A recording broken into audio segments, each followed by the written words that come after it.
Okey.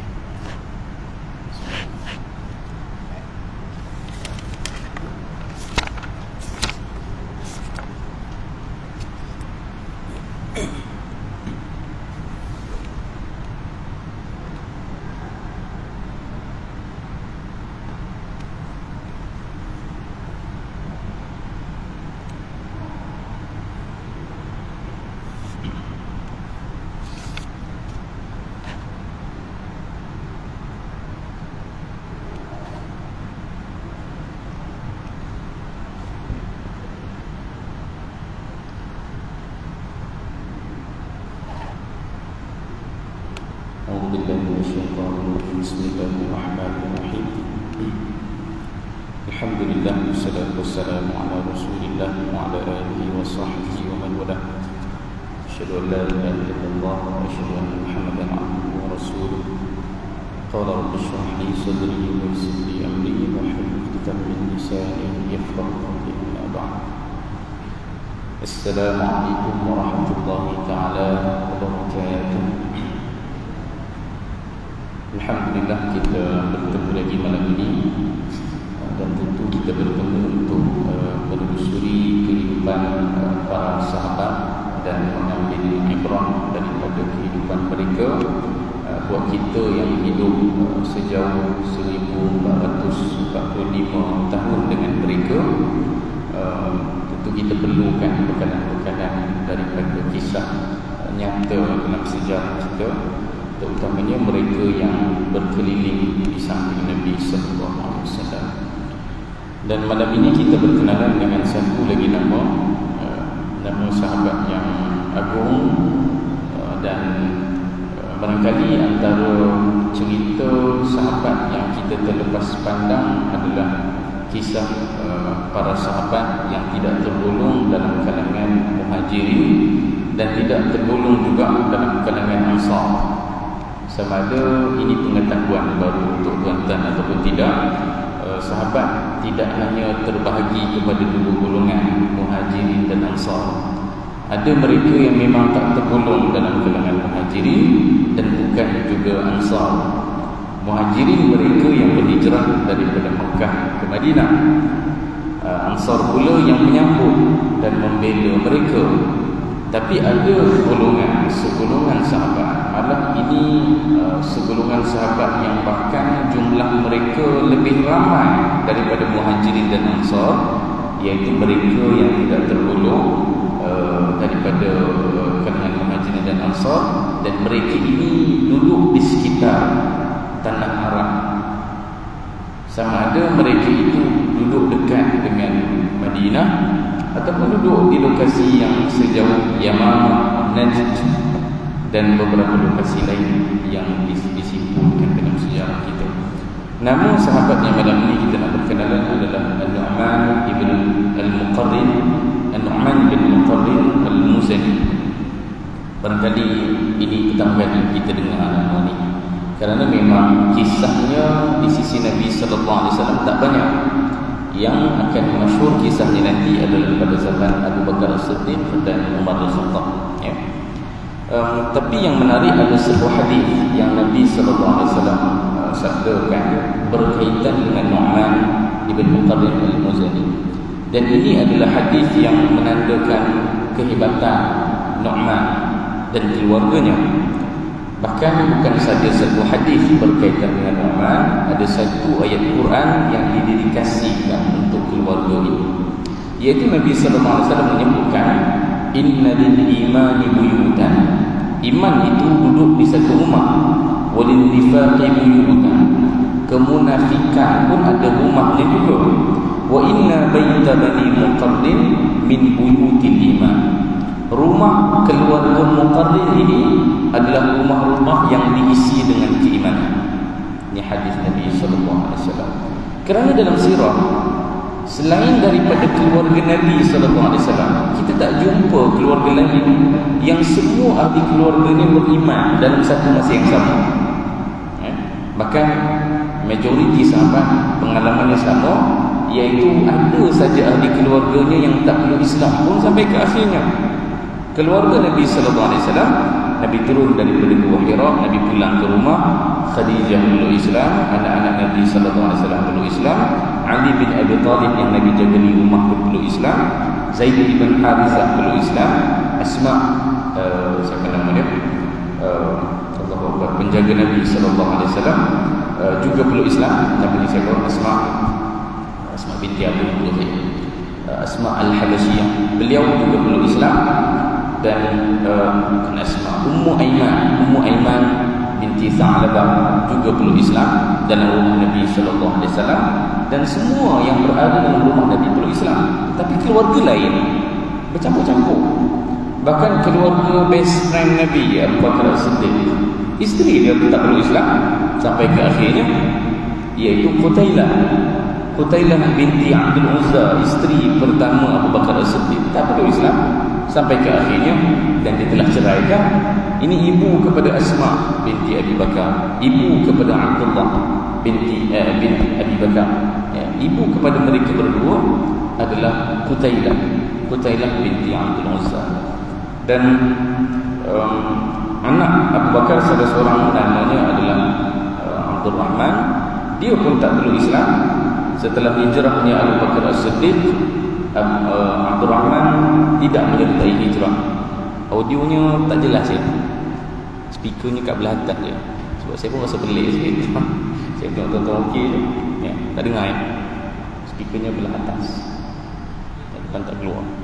Oh situ, Alhamdulillah, barulah lega sikit. Oh tak macam apa, macam ceramah kempen pula. Baik, kat mana tadi? Baru rasa seronok sikit dalam studio. Keluarga Abu Bakar As-Siddiq pun tak semua peluk Islam. Qutailah tak peluk Islam dan Abu Bakar ceraikan. Abdul Rahman, anak Abu Bakar yang nombor berapa tu? Nombor 3, abang kepada Aisyah, pun tak peluk Islam.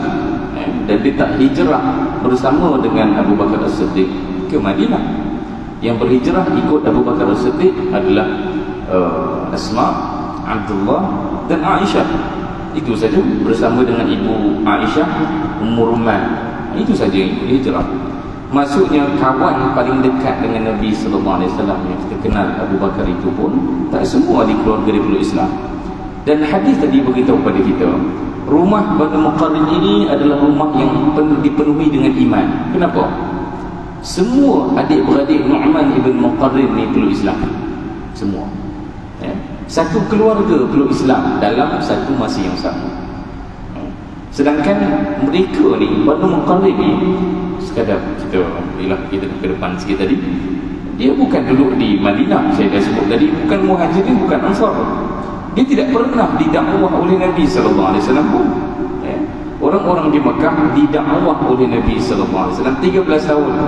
Yang bersama hijrah dengan Nabi sallallahu alaihi wasallam itu tambah tolak dalam 400-500 orang saja. Sikit, ya. 13 tahun kena dakwah, 500 orang dia peluk Islam daripada 10,000. Sikitlah. Dan di Madinah sendiri pun, conversion rate peratus orang convert kepada Islam, jumlahnya tak besar, jumlahnya sedikit, bukan jumlah yang besar.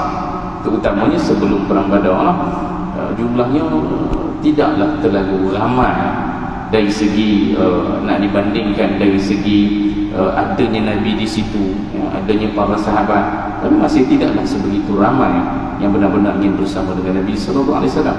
Tapi ini orang Badui, Nu'man bin Muqarrin daripada Banu Muzainah. Dia bukan orang bandar, orang pekan. Dia duduk di kampung. Dan dia bukan saja dia peluk Islam bersama dengan 10 orang adik-beradiknya, bersama dengan 400 orang lagi dalam kalangan Banu Muzainah yang akhirnya peluk Islam dalam masa yang sama. 410 orang sekelip mata peluk Islam, nak dibandingkan hijrah Nabi itu 500 orang, kurang 100 je. Itu kita bandingkan dari sudut kehebatan keluarga ini.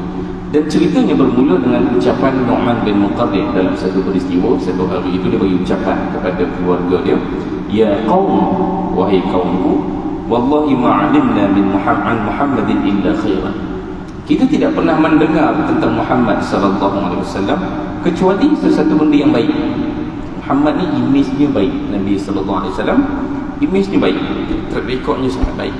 Wala sami'na min da'watihi illa marhamatan wa ihsanan wa 'adlan.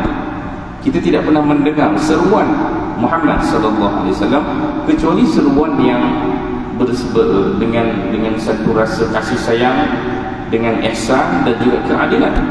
Ini yang diseru oleh Nabi sallallahu alaihi wasallam. Fama baluna nubti'u anhu. Kenapa kita ni berlengah untuk menyertai dia? Sebab dia dah tahu cerita Nabi sallallahu alaihi wasallam tiba di Madinah tu lebih awal. Cumanya masih menangguh-nangguh nak sertai Nabi ataupun tidak. Dan kerana dia orang Badui, tak ada urgensi lah, Nabi bukan ada dekat situ pun, maka dia jauh dengan Nabi sallallahu alaihi wasallam. Tapi dia bersoalkan, fama baluna nubti'u anhu. Kenapa kita berlengah-lengah untuk menyertai dia? Wan nasu ilaihi yusri'un. Sedangkan ramai orang dah bersama dengan dia. Kemudian dia kata, aku sendiri telah berazam esok pagi aku nak berangkat ke Yathrib, ke Madinah. Dan di sana dia akan peluk Islam di hadapan Nabi sallallahu alaihi wasallam. Siapa yang nak sertai aku, falyatajahhaz. Pergi bersiap diri.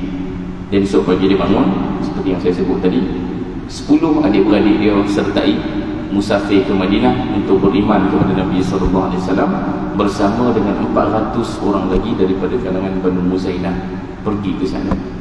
Dan ada satu ayat Quran yang menurut tafsir, sebagian tafsir mengatakan ini berkaitan dengan Banu Muqarrin, keluarga Nu'man ni. Ayat tersebut adalah daripada surah At-Taubah 99. A'udzubillahi minasyaitonir rajim. ومن الأعراب من يؤمن بالله واليوم الآخر ويتخذ ما ينفق قربات عند الله وصلوات الرسول ألا إنها قربة لهم سيدخلهم الله في رحمته إن الله غفور رحيم. Ayat ni dia ada perkara yang penting untuk kita perhatikan. Allah mengiktiraf mereka ini dengan nama tadi, وَمِنَ الْأَعْرَابِ. Arab ni maksudnya apa? Orang Badui. Kalau kita nak katakan orang kampung tu Badui pun, saya rasa saya tak sanggup menamakan orang-orang kampung kita orang Badui. Sebab Badui ni, Badui hari ni tahun 2023 lebih dahsyat lagi dia punya kekampungan ni nak dibandingkan dengan orang kampung kat Malaysia yang kita pernah jumpa ni.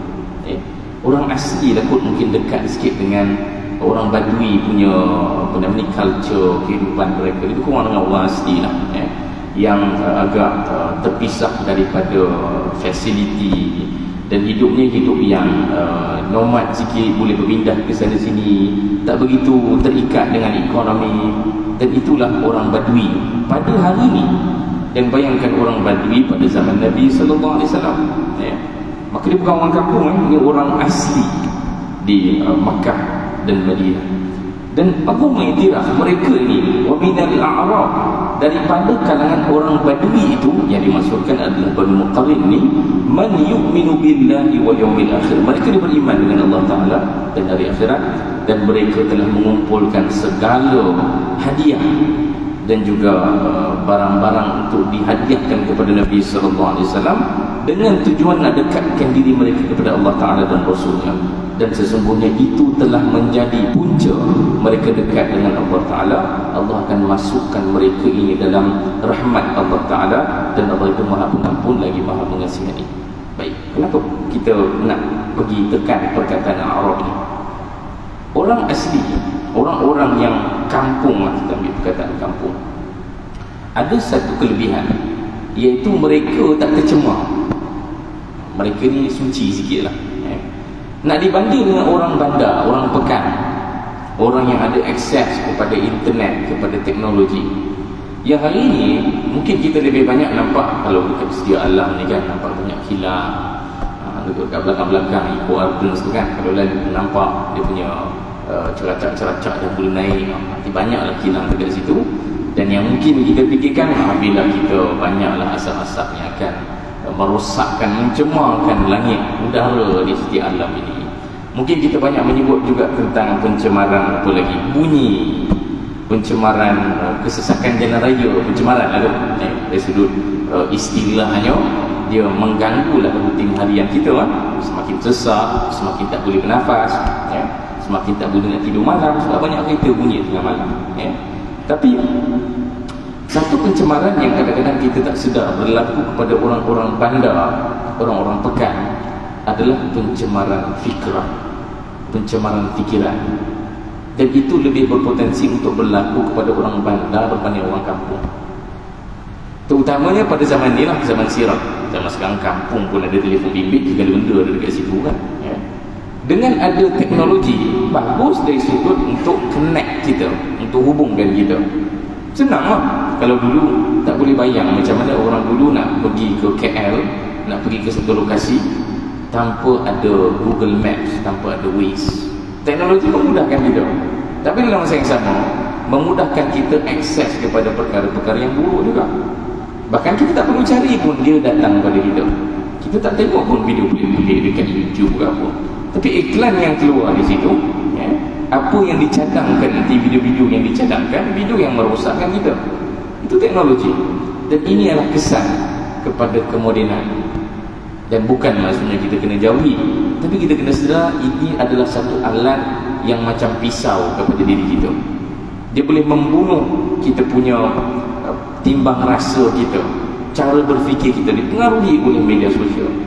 Dia merosakkan kita. Dan kelebihan orang-orang kampung adalah dia tak jumpa benda tu.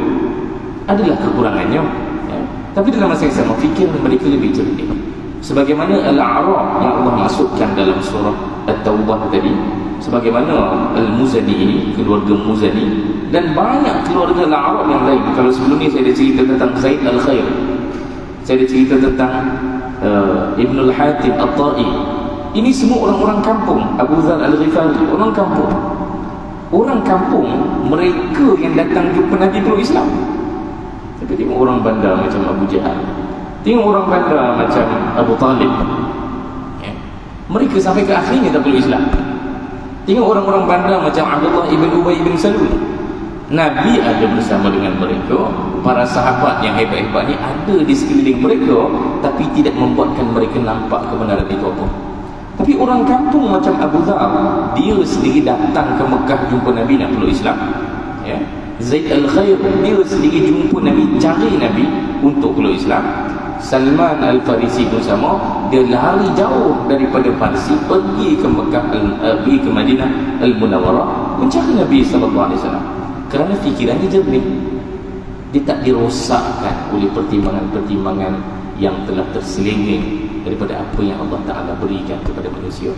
Sebab itu dalam hadis menyebutkan kullu mauludun, setiap yang lahir itu wulida 'alal fitrah, baby yang lahir, isteri kita lahirkan, ibu kita lahirkan, itu lahir dalam keadaan fitrah. Fitrah maksudnya apa?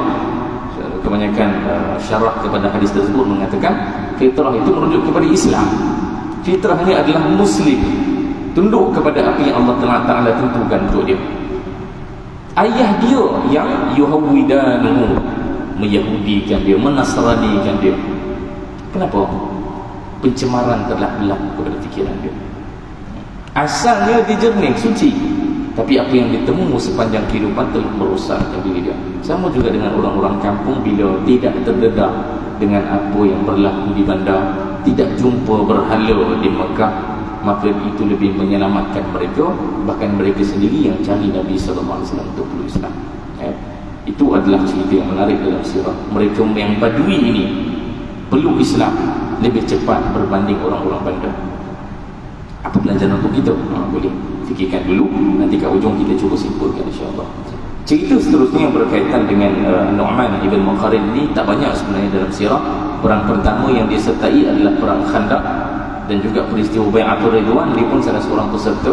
Saya ada satu jangkaan bahawa dia tidak pindah ke Madinah pun, dia duduk kat rumah dia, dia duduk dekat kampung dia. Ada banyak sebenarnya bukti dalam sirah yang tak semua sahabat, kecuali sahabat dekat Mekah lah, mereka menerima arahan daripada Nabi SAW untuk hijrah ke Madinah, kecuali mustad'afin, orang yang lemah, orang yang tak mampu, boleh tak kekal di Mekah.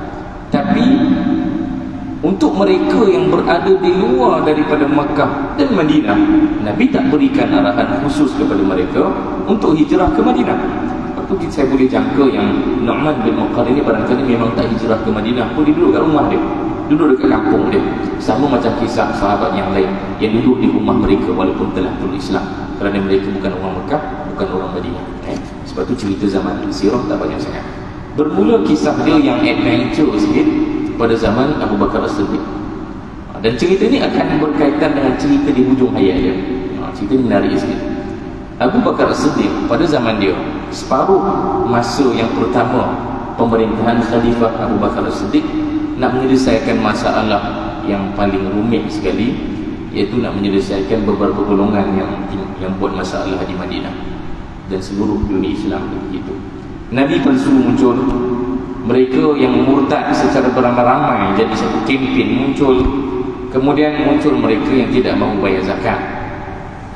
Setiap daripada satu ni ada cerita yang terperinci yang saya yakin ini bukan tempat yang paling sesuai lah. Tapi salah satu golongan yang diperangi oleh Abu Bakar ketika itu, Abu Bakar memerintah 2 tahun setengah saja. Bayangkan setahun lebih masa dia habis untuk menyelesaikan masalah ni saja. Salah seorang Nabi palsu yang popular adalah Tulaihah Al-Asadi. Tulaihah Al-Asadi. Kena ingat nama ni, kat ujung kita akan ulang nama dia sebab dia cerita yang penting. Tulaihah Al-Asadi adalah salah seorang Nabi palsu yang Abu Bakar telah minta Nu'man ibn Muqarrin, nama yang kita bincang malam ni, untuk buru dia dan bunuh dia. Sebab Nabi palsu, hukum jenayah yang telah Islam tetapkan untuk mereka yang mengaku menjadi Nabi ni, apa dia? Bunuh. Kerana itu jenayah paling besar, lebih besar daripada jenayah syirik semata-mata. Syirik dia jenayah yang besar juga, maksudnya dia sudut dosanya, tanggungannya besar juga.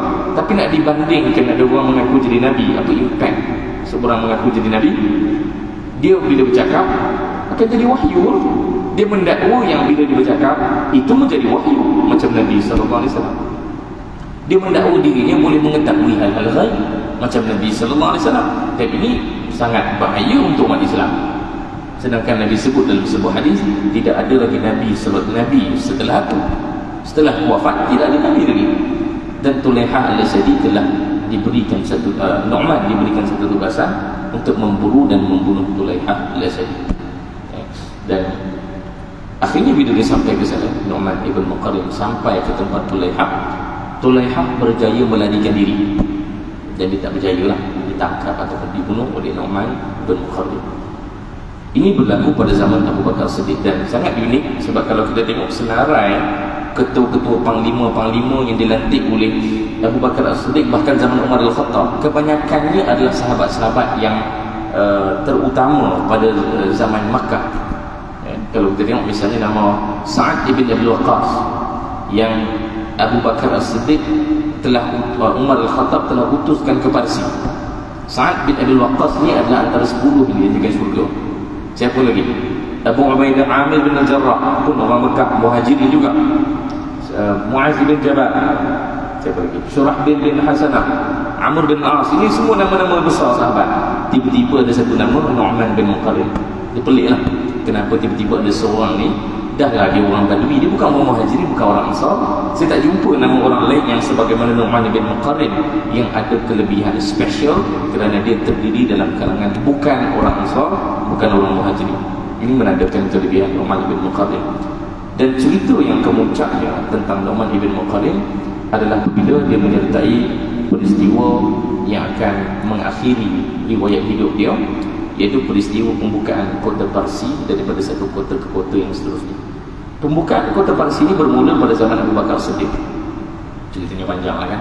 Daripada zaman Abu Bakar Siddiq, dah gerak anak dia ada 2 fasa. Fasa zaman Abu Bakar, fasa zaman Umar Al-Khattab. Zaman Abu Bakar, antara panglima perang yang pergi ke sana adalah Khalid bin Al-Walid sendiri dan juga Musanna bin Al-Harithah. Ini 2 panglima besar Islam yang pergi ke Parsi zaman Abu Bakar. Zaman Umar Al-Khattab, naik nama Nu'man bin Muqarrin untuk pergi ke sana. Zaman Umar yang akan menyaksikan Parsi runtuh sebagai satu tamadun. Kan Nabi sebut dalam hadis, Nabi berikan satu busyra, jaminan kepada para muslimin sampai ke akhir zaman. Nabi kata dalam sebuah hadis, ini peristiwa di Khandaq ketika mereka memecahkan batu-batu itu. Dan Nu'man ada dekat situ. Nu'man bin Muqarrin kan perang pertama di Khandaq. Maka dia menyaksikan ketika Nabi SAW memberikan satu jaminan bahawa nanti kita umat Islam akan mendapat kunci kota Parsi. Dan Nabi kata Nabi nampak kota Parsi yang berwarna putih, dan kita diberikan kunci itu. Nu'man bin Muqarrin kita boleh jangka adalah salah seorang saksi bagi peristiwa tersebut. Ini hadis yang sangat masyhur, menyenaraikan janji-janji Nabi SAW. Dan dia juga orang yang sama yang dilantik oleh Umar Al-Khattab untuk pergi ke Parsi. Dan perang Parsi yang paling masyhur sekali adalah Qadisiyah.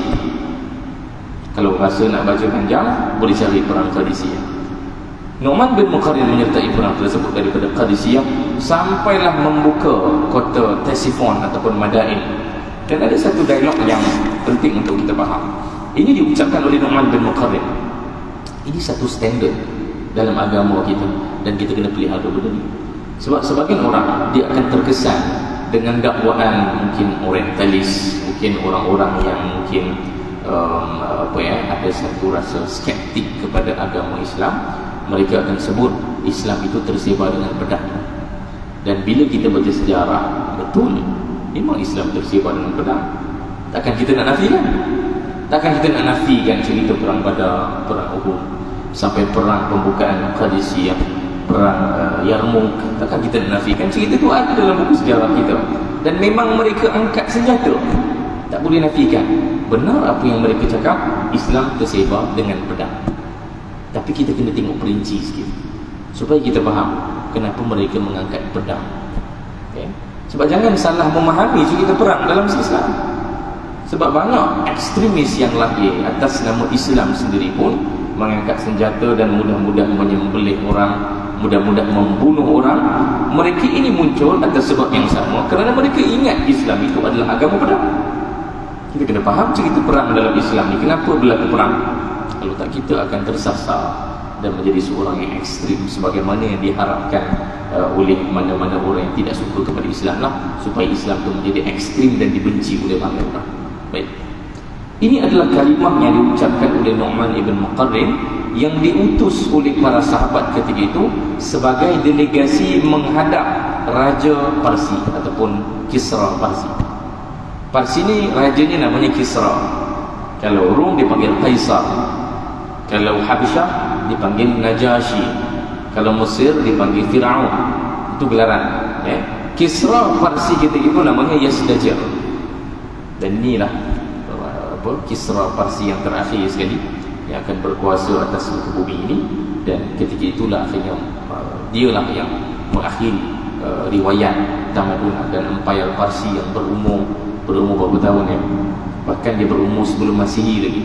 Hampir 1000 tahun umur empayar Parsi akhirnya runtuh di tangan para sahabat yang telah bersama dengan Nabi SAW sejak awal.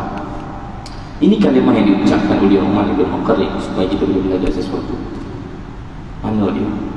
Ini dia. Panjang pula masa tak. Masa tak berapa nak ada. Kita lalu sikit ya. Nu'man ibn Muqarrin dia diutuskan untuk bertemu dengan Maharaja Parsi ini. Dan bila menghadap Maharaja Parsi, benda pertama yang berlaku adalah Maharaja Parsi ini, Kisra Parsi, dia pun confused. Dia tak faham kenapa kamu semua nak datang ke sini. Sebab kita kena faham dari sudut bandingan. Empayar Parsi nak banding dengan Madinah, ya Allah. Hinanya lah Madinah tu nak dibanding dengan Parsi. Satu tentera Islam yang diutuskan keluar, jumlahnya tidak akan lebih daripada 50,000 orang. Sebab rumah Islam sangat kecil jumlahnya kita ibu. Takkan lebih 50,000. Bahkan dalam perang-perang di Parsi ni, paling ramai pun yang saya pernah baca dalam 25,000, 28,000 macam tu. Dan itu pun bercampur, tak semuanya orang Islam. Kita kena tahu satu fakta dalam sejarah kita, tentera Islam tidak semuanya orang Islam. Ada juga terdiri dalam kalangan orang-orang yang bersimpati dengan wilayah Islam. Macam hari ni lah kan, tentera di Malaysia ni tak semualah Islam kan, tapi dia bergerak di bawah pasukan tentera dalam negara Malaysia lah. Sama juga zaman tu, bercampur-campur. Paling banyak pun ada 28,000 orang. Jumlahnya sedikit. Dan kita kena bayangkan Masjid Nabi SAW binaannya masih mud brick, batu tanah liat. Itulah binaan Masjid Nabi SAW. Dibina dengan pelepah tamar, dibina dengan batang kayu tamar. Itulah dia. Untuk kita bayangkan betapa mundurnya Madinah. dibanding kalau kata Ctesiphon tu, antara satu cerita yang kita jumpa dalam kitab sejarah, ketika ghanimah daripada Ctesiphon, Madain ini dibawa balik ke Madinah, setiap seorang daripada warga Madinah dia dapat sejadah yang sebenarnya digunting daripada permaidani yang sama, yang panjang permaidani itu 100 meter, dan itu adalah permaidani dalam Mahligai Kisra Parsi, kaya raya. Maka ketika Nu'man ni menghadap Raja Yazdajir ini, dia pelik, kenapa kamu datang ke sini? Ini kalimah yang dia sebut, inilah a'lamu ummatan fil ardi kanat asqa minkum. Aku tak pernah tahu dalam di atas muka bumi ni ada satu kaum yang lebih hina daripada kalian. Sebab memang dia itulah pandangan orang luar kepada Makkah dan Madinah, ya. Wala aqalla adadan, jumlah kamu pun sedikit, bukan ramai pun. Wala asyaddu furqatan, kamu berpecah belah, banyak perang berlaku. Ini pandangan mereka kepada Makkah dan Madinah, ya. Wala aswa halan, keadaan kamu itu sangat buruk. Dan kita kena faham, Makkah dan Madinah juga tak akan ada orang duduk kat situ kecuali kerana ada Kaabah saja. Kalau tak ada Kaabah, tak ada orang duduk situ. Kalau tengok geografi Makkah dan Madinah sampai ke hari ini, kita pun tak boleh faham kenapa orang nak duduk situ, kecuali kerana adanya Kaabah yang telah dibina asasnya oleh Ibrahim AS. Itu saja sebabnya. Sebab lain tak tahu. Tidak ada kelebihan dari sudut geografi, dari sudut politik, dari sudut ilmu, tak ada. Maka ini yang dilihat, direnung oleh Raja Yazdajir. Dan ketika itulah Nu'man bin Muqarrin memberikan jawapan yang luar biasa. Dia memberikan konteks, kenapa kami datang ke sini. Dia kata apa? Kami, ini jawapan dia sama macam jawapan Ja'far ibn Abi Talib. Ja'far ibn Abi Talib ketika dia bertemu dengan Raja Najasyi, lebih kurang sama. Dia menceritakan konteksnya. Sebelum ini kami adalah satu kaum yang sangat hina. Kemudian datang kepada kami seorang Rasul yang diutuskan oleh Allah Ta'ala, mengajarkan kami kebaikan, menjelaskan kepada kami apa itu keburukan, dan kami telah menikmati perkara itu. Dan perkara pertama yang kami yang diwasiatkan kepada kami adalah berkongsi dan menyampaikan nikmat Islam ini kepada mereka yang berjiran dengan kami. Perkataan yang penting, ya. Ini perkataan yang penting. Wa qad amarna an nad'u an-nasa ila ma fihi khairuhum wa an nabda' biman yujawiruna. Ini kalimah yang saya terjemah tadi lah. Fanahnu nad'ukum ila ad-dukhuli fi dinina. Kami nak ajak kalian untuk sertai agama kami. Wa huwa dinul hasan al-hasan kullu wa hatta alayhi wa qabbaha al-qabih kulluhu wa hadhara minhu. Mana dia punya perkataan yang best ni. Ini adalah satu dialog yang melambangkan bahawa dalam agama ni, perang itu dia bukan benda yang pertama. Tidak pernah berlaku dalam sejarah Islam, terutamanya 30 tahun selepas hijrah ini sampai tahap ke peristiwa terakhir zaman Ali bin Abi Thalib. Semua yang berlaku ketika itu, perang yang berlaku ketika itu adalah pilihan paling akhir. Yang pertama, standard yang sama, kami nak ajak kamu peluk Islam. Maksudnya apa? Kamu, kalau kamu peluk Islam, kamu masih jadi ketua dekat sini. Kamu masih boleh melantik menteri-menteri yang sama di kanan kiri kamu. Kamu masih boleh lagi berkuasa atas segala aktiviti ekonomi, ilmu, budaya di kota ini. Tapi yang bezanya adalah kami berikan kepada kamu Quran untuk kamu jadikan panduan. Ini saja. Dan ketika itulah dinyatakan pula pilihan-pilihan yang selanjutnya. Fa in abaitum ad-dukhula fi dinillah akhadna minkumul jizyah. Kalau kamu tak mau sertai agama ni, tak apa, bukan ada masalah pun. Tapi kalau kamu tak nak sertai agama ini, kamu kena bayar teks lah. Sebab kami nak pimpin wilayah ini. Kami nak ada kebebasan untuk menyampaikan risalah ini kepada rakyat kamu. Kamu bayarlah jizyah. Wa hamainakum, kami akan pelihara kamu. Kalimah yang penting. Bayar jizyah, nampak macam aku kena bayar teks dalam orang luar, kerana kami nak jaga kamu. Fa in abaitum a'ta al-jizyah harabnakum. Yang kedua tadi kalau bagi jizyah, adakah akan dilantik ketua raja baru? Tak, masih orang yang sama, masih menteri yang sama, masih ada kuasa untuk mengutip nak menguruskan negara sebagaimana yang asal.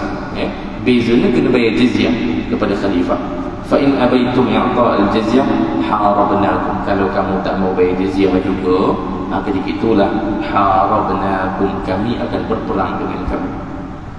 Ini adalah penggiliran yang standard diletakkan oleh Nabi SAW sejak Nabi memutuskan Mu'adz ibn Jabal ke Yaman sampailah akhir zaman. Ini standard kita bila hidup dalam sebuah agama yang mementingkan keamanan dan keharmonian, bukan nak berperang dulu. Kalau kita tengok statistik pun menunjukkan bahawa agama ni macam tak nak bunuh orang bila berperang. Perang Badar, saya ambil satu contoh saja. Perang Badar ada 300 lebih muslimin menentang 1000 orang daripada Mekah. Dan dalam suratul Anfal menceritakan 1000 malaikat turun. Dia bukan 1000 sebenarnya, alfim minal malaikati, ribuan malaikat turun bersama dengan Nabi SAW. Kalau kita ambil dah 1000 saja pun, 1000 malaikat nak menentang 1000 orang musyrikin, apa result yang kita harapkan? Semua mati ya. Sepatutnya result hasil perang Badar yang kita harapkan, semua musyrikin ni bunuh je lah, habis tu gitu. Tapi berapa ramai musyrikin yang mati dalam perang Badar? 60. Daripada 1000 orang, 1000 bertarung dengan 313, campur 1000 malaikat, yang mati 60 orang saja. Takkan kita nak cakap agama ni agama yang bunuh orang. Nak cakap agama ni disebarkan dengan pedang, silakan, memang itu realiti sejarah kita pun. Tapi dalam masa yang sama, pedang itu bukan untuk membunuh orang. Tak bunuh, yang mati 60 orang saja. Bahkan kalau kita menghimpunkan semua statistik kematian di medan perang sejak zaman sirah sampailah zaman Khulafa' Ar-Rasyidin, jumlahnya sangat sedikit, sampai malu nak cakap itu perang. Perang dunia pertama, tuan-tuan boleh jangka berapa ramai mati? Perang dunia pertama ni tak lama, 1914, 1918, lebih kurang 4-5 tahun je. Ni Great War, perang dunia pertama. Berapa ramai mati? Jutaan orang. Jutaan orang mati dalam perang dunia pertama. Sampai ketika itulah munculnya poster-poster diangkat, dijulang kerana mengharapkan para wanita tolong cover kerja-kerja lelaki, sebab lelaki ramai mati. Maka yang kena kerja dekat kilang perempuan, yang kena jadi saintis perempuan juga, yang kena uruskan apa saja urusan negara perempuan kena bantu, sebab lelaki dah ramai mati disebabkan perang dunia pertama. Jutaan orang satu dunia. Tetapi dalam Islam, perang Badar yang sepatutnya tak layak Allah, semua mati je lah, tapi yang mati 60 orang saja. Untuk kita faham, kalimah Nu'man Ibn Muqarrin ini adalah kalimah yang benar. Satu sudut yang menarik tentang cerita Nu'man Ibn Muqarrin, dan ini adalah penutup riwayat kehidupannya, adalah dia dilantik menjadi amir. Amir ni apa? Ketua terus perang di dalam medan jihad dalam perang terakhir di Parsi. Perang di Parsi banyak, mungkin tuan-tuan kalau tengok buku sejarah ada macam-macam nama. Perang Tustar ada, perang Nahawan ada, perang Qadisiyah ada, perang Madain ada, perang Kaskar ada, macam-macam nama. Sebab memang ada banyak wilayah. Tapi perang terakhir dan perang paling agung sekali dinamakan sebagai Fathul Futuh, pembukaan yang paling besar sekali, adalah satu perang namanya perang Nahawan. Bukan Nahrawan ya. Kalau tuan-tuan baca sejarah akan jumpa satu nama tempat lain namanya Nahrawan, itu tempat lain. Nahawan ni tempat lain, tapi dia dekat-dekat lah, dekat Iraq juga. Nahawan dan Nahrawan. Nahrawan tu ada kaitan dengan sejarah Khawarij kalau tuan-tuan nak baca. Nahawan ini kisah perang terakhir Parsi yang menandakan Parsi itu telah runtuh seluruhnya di tangan umat Islam pada zaman Umar Al-Khattab. Dan Nu'man bin Muqarrin dia telah menjadi amir dalam perang tersebut. Apalagi kalau bukan memang khalifah melihat kelebihan pada dia. Dan Nu'man bin Muqarrin dalam perang ini ada perincian yang saya tak sempat nak baca semua. Dalam perang inilah Nu'man bin Muqarrin akan syahid. Dan saksi-saksi cerita kesyahidan Nu'man bin Muqarrin banyak meriwayatkan cerita apa yang berlaku di situ. Antaranya adalah Nu'man bin Muqarrin dah hajatkan awal-awal, ini adalah tempat terakhir dia. dan diwasiatkan awal-awal, kalau aku gugur dalam perang ini, dan itu yang aku harapkan, lantik Huzaifah bin Yaman itu jadi pengganti aku. Huzaifah bin Yaman siapa? Dia pemegang rahsia Nabi SAW. Dia akan menjadi pengganti Nu'man bin Muqarrin dalam perang terakhir ini.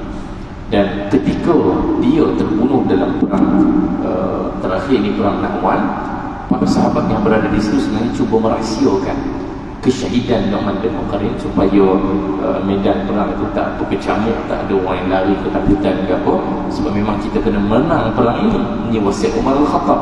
Dan Huzaifah bin Yaman terus memimpin perang sampai ke akhirnya bila mereka mencari di manakah Nu'man bin Muqarrin, mereka cari di celah-celah jenazah syuhada yang ada di medan perang, barulah mereka nampak ini kan Nu'man bin Muqarrin, amirukum. Ini ayat dari ujung ni, hadza amirukum, inilah dia ketua kalian, Nu'man bin Muqarrin. Qad aqarra Allahu 'aynahu bil fathi, dia telah nikah bahawa dia nak melihat kemenangan itu berlaku di depan mata dia. Wa khatama lahu bisyahadah, dan Allah telah menutup hidupnya dengan syahadah. Syahadah itu kan dalam bahasa Arab ni maksudnya penyaksian, menyaksikan sesuatu. Dia mengharapkan agar dia dapat melihat kemenangan, tapi Allah telah memberikan kepada dia untuk melihat dia mati dalam sebagai seorang syahid di medan Nahwan, perang terakhir ini. Baik, ini yang kita nak sebut balik nama yang pertama tadi. Kita dah sebut nama Tulaihah Al-Asadi tadi, Nabi palsu yang Abu Bakar minta Nu'man untuk bunuh dia.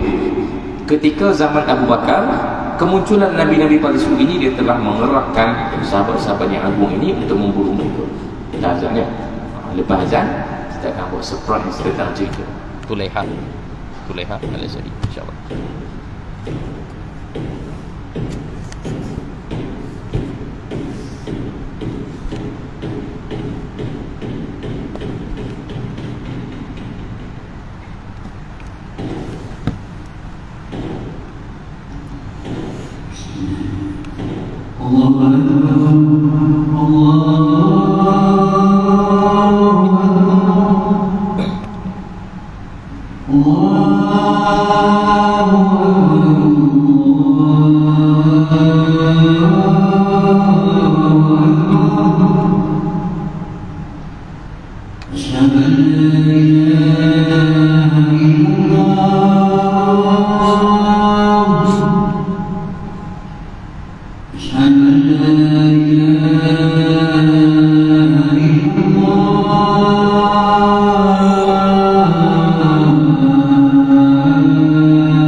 Baik, sebagai penutup untuk kisah Nu'man bin Muqarrin, saya sebut nama Tulaihah al-Asadi tadi. Watak yang diburu oleh Nu'man bin Muqarrin dalam perang Riddah ataupun perang menentang orang murtad, Nabi palsu, orang tak mau bayar zakat pada zaman Abu Bakar Siddiq. Dalam kitab sejarah menceritakan Tulaihah al-Asadi juga adalah salah seorang nama yang tersenarai dalam kalangan mereka yang syahid dalam perang Nahwan. Apa masalahnya? Masalahnya adalah Tulaihah ni bila kita semak, saya pun bila pertama kali tengok senarai itu, tengok nama Tulaihah al-Asadi, siapa Tulaihah ni macam pernah kenal. Dia Nabi palsu. Macam mana seorang Nabi palsu namanya tersenarai dalam kalangan yang syahid dalam perang Nabi palsu? Dan saya cuba mencari juga cerita-cerita lain tentang Tulaihah ni, macam mana dia berada kat situ. Dan rupanya selepas dia berjaya menyelamatkan dirinya daripada dibunuh oleh Nu'man bin Muqarrin dalam perang Riddah, dia telah larikan diri ke Syam, Syria. Dan ketika itu Syam masih di bawah Rom lagi, belum dibuka oleh para sahabat. Rupanya di sanalah dia telah bertaubat, kembali memeluk Islam. Dan Syam ni jauh dengan Parsi ya. Perang Nahwan tadi berlaku dekat Parsi, Iraq. Zaman sekarang nak pergi daripada Jordan nak pergi ke Iraq pun dia masih jauh lagi lah ya. Apatah lagi zaman tu. Dan dia macam daripada Kuala Terengganu nak pergi ke Ipoh, Perak juga. Walaupun ada pilihan jalan tengah lalu Simpang Kulai, tapi lebih bagus lalu ke Arak saja lah, turun ke bawah sekejap baru naik atas balik. Itulah laluan paling baik untuk pergi ke Parsi. Dan Tulaihah al-Asadi, bekas Nabi palsu ni, dia telah menyertai perang Nahwan. Siapa pemimpin perang Nahwan kita sebut tadi? Nu'man bin Muqarrin, yang merupakan orang dulu, orang ini, orang yang sama Nu'man bin Muqarrin, ditugaskan oleh Abu Bakar untuk memburu Tulaihah. Tiba-tiba dalam perang terakhir, ini cerita terakhir kedua-dua orang ni, riwayat hidup Nu'man bin Muqarrin dan Tulaihah al-Asadi berakhir sama-sama di medan yang sama, medan Nahwan, dan kedua-duanya syahid dalam perang itu. Apa tafsirannya cerita ni? Masya Allah, saya tak tahu nak sebut apa. Sebab daripada seorang yang diburu berada di satu medan yang sama, dia menjadi tentera yang dipimpin oleh Nu'man bin Muqarrin. Sedangkan satu ketika dulu Nu'man ibn Muqarrin diutuskan untuk memburu dia dan membunuh dia. Tapi dia bertaubat, dia menjadi Muslim, dan dia akhirnya menyertai perang dan dia syahid dalam medan perang. Apalagi pelajaran terakhir yang kita boleh sebut, kalau bukan itulah realiti beragama ni, Allah Ta'ala dan Nabi SAW dan para sahabat pun menyadari benda yang sama ya? Bahawa kita tidak dapat menghukum masa depan mana-mana manusia. Kita tak boleh nak mencongak dan menjangkakan apakah seorang ahli maksiat itu 10 tahun akan datang dia masih ahli maksiat ataupun tidak. Sama macam diri kita sendiri. Apakah orang yang berada di hadapan tuan-tuan hari ini, yang berada di atas meja ceramah ni, mungkin 5-10 tahun akan datang dia masih lagi berada dalam keadaan begitu, ataupun dia jadi orang yang lain yang sebaliknya. Tidak ada seorang pun yang boleh memastikan apa nasib hidup dia pada 10-20 tahun akan datang. Dan apa lagi dosa yang lebih besar daripada jadi seorang Nabi palsu? Itu dosa yang besar. Dan Nabi SAW menyebutkan yang mengaku jadi Nabi palsu ni, gelarannya apa? Dajjal. Dajjal yang kita baca suratul Kahfi supaya Allah selamatkan kita daripada fitnah Dajjal. Nah, orang yang Nabi namakan sebagai Dajjal selain daripada Dajjal yang akan muncul akhir zaman, orang-orang yang dinamakan Dajjal juga adalah mereka yang mengaku jadi Nabi setelah Nabi wafat. Nabi palsu, mereka Dajjal, setaraf Dajjal mereka punya kedudukan ya. Tapi apa yang berlaku pada Tulaihah, daripada seorang Dajjal bertukar menjadi seorang yang syahid dalam medan jihad. Dan siapakah syuhada? Melainkan mereka yang mendapat jaminan khas daripada Nabi SAW, tempat mereka syurga dijamin ya? Daripada seorang yang dijamin masuk neraka. Dajjal masuk neraka lah, apa pilihan dia kan? Dajjal masuk neraka ya? Daripada asalnya masuk neraka bertukar menjadi orang yang dijamin masuk syurga ya? Maka apalah sangat anak-anak kita kadang nakal, Apalah sangat kawan-kawan kita kadang-kadang ada perangai yang tak betul sikit. Apalah sangat mungkin jiran kita, mungkin siapa saja yang kita nampak dekat luar sana, yang kita nampak lah itu ahli maksiat, tak tutup aurat ke, cakap kasar ke, tak solat ke, ataupun apa saja, dia buat jenayah ke apa. Apalah sangat jenayah yang orang di sekeliling kita buat nak dibanding dengan Tulaihah Al-Azadi. Jadi Nabi palsu terus, maka anak-anak kita, kawan-kawan kita yang jahat tu lagi ada harapan untuk jadi baik nak dibandingkan dengan Tulaihah. Maka ia memberikan kita satu sikap yang lebih tepatlah menghadapi orang-orang yang di sekeliling kita, termasuk anak kita, termasuk pasangan kita, termasuk ibu ayah sendiri ke, yang barangkali kita rasa tak puas hati ke apa. Kita tetap memberikan harapan yang sama sebagaimana Nabi memberikan harapan kepada Abu Jahal, Nabi berikan harapan kepada Abu Talib, bahkan Nabi berikan harapan kepada Abu Lahab, kepada Utbah bin Rabi'ah. Tapi akhirnya mereka memang ada yang mati dalam keadaan musyrik, tapi juga ada dalam kalangan mereka yang di hujung hayat mereka bertukar menjadi orang yang mentauhidkan Allah Ta'ala. Allah Alam, saya rasa hujung kita di situlah. Ada soalan? Kalau ada? Tak ada? Tak ada ya? Terima kasih atas perhatian tuan-tuan. InsyaAllah akan datang kita akan dengar satu lagi nama, Suhaib Ar-Rumi, insyaAllah. Suhaib Ar-Rumi adalah nama yang seterusnya yang kita ceritakan dalam kuliah yang akan datang, insyaAllah. Aku qawli hadza astaghfirullah li wa lakum. Assalamualaikum warahmatullahi wabarakatuh.